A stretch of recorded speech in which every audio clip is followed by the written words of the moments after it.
Hi, it's me again with Corel Tips and Tricks. I'm going to show you how to make this kind of a 3D looking graphic. I've done stuff like this before, but never with a border. And we're going to use a macro to help us maneuver this around. I'm going to move this one out of the way. We're going to start with a six-sided polygon. It does not matter what size you use. I'm going to select it. I'm going to go Control D while holding down the Shift key. I'm going to bring that in to get that border. Now I'm going to draw a box from the center to there, and the center to there, and the center to there. So sometimes when that happens, go from this way because those lines are joined.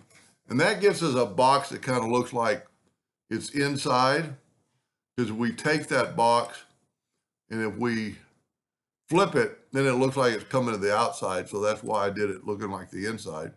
Now we need a couple more lines to stop the Smart Fill tool. And we're going to go from there to there. We're just going to, I could have drawn 6 lines instead of the 3, but this is a lot easier. Don't have to delete anything. Now, if you look at my example, I'm going to take the Smart Fill tool, set on pretty dark. Does not have to be completely black.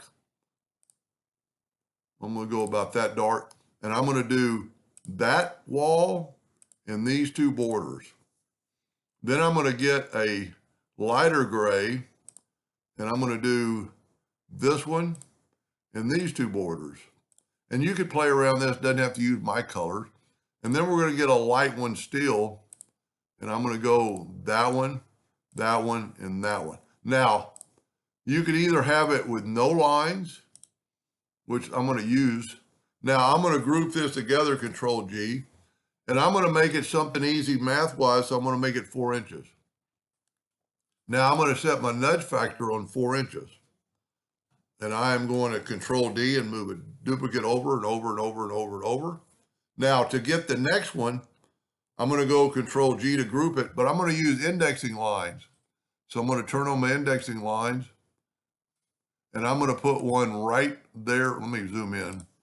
I'm going to put one right there on that node and grab another one and put it right there on that node. Now, we're going to use this macro, and I'll leave a link to this macro. This is guideline distance. Now, you could take, if you don't have it or don't want to get it, you could use the parallel dimension tool, and we're at 3.46. But if we use the macro, if we select that line, it turns it red. Shift select that line and turn it red. Grab it, and now look, 3.464. So this is grouped together, so I can change my nudge factor to 3.464, and I can grab this and I can hit the Control D and move it down. Now, we had a 4-inch box, so we're going to change our nudge factor to 2. So I'm going to move this over 2 inches, and it matches perfectly. Let me get rid of my indexing line. Now we can go back to that 3.464. We can group this together, Control G, or we could have doubled that amount. But if I could just hit my mouse twice, it'll put it in position. And then when I Control D again, it will fill it in automatically. And then of course, if you want to put a black background around it, you could do it, make it look a little, make it stand out a little bit, maybe more, maybe less, I don't know. But anyway, I'll put a link to this guideline distance. It's a really handy, especially at an angle. You know, sometimes, let's just do that. Let's draw a guideline. Let's turn it back on. And what we got to, let's rotate this guy 15 degrees. And then let's rotate this guy. I got to click off and click on it. Click on that and rotate this 15 degrees. Now, the parallel dimension tool will work, but you have to make sure you're going at a right angle to that. So that's 11.6. But if we use, okay, I closed the guideline, but I'm going to go to tools. It's a macro. Yours might say macros, mine says scripts. Go to scripts and open up guideline distance, double click on there. Let's move a little bit closer. And let's grab with the shape tool, or the pick tool, grab this line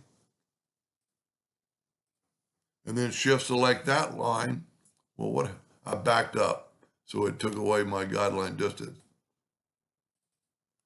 So grab that line, shift select the other line, and we got that 11.602. So that is perfect. So remember 3.6, okay, 602. If we use a parallel dimension tool and we don't get perfectly at a right angle, look at that, it's 3.85, 3.4, so right in there is the right angle. But this way, this tells you exactly the distance between those two, regardless of the angle. Anyway, I hope that helps somebody someday, and thank you for watching.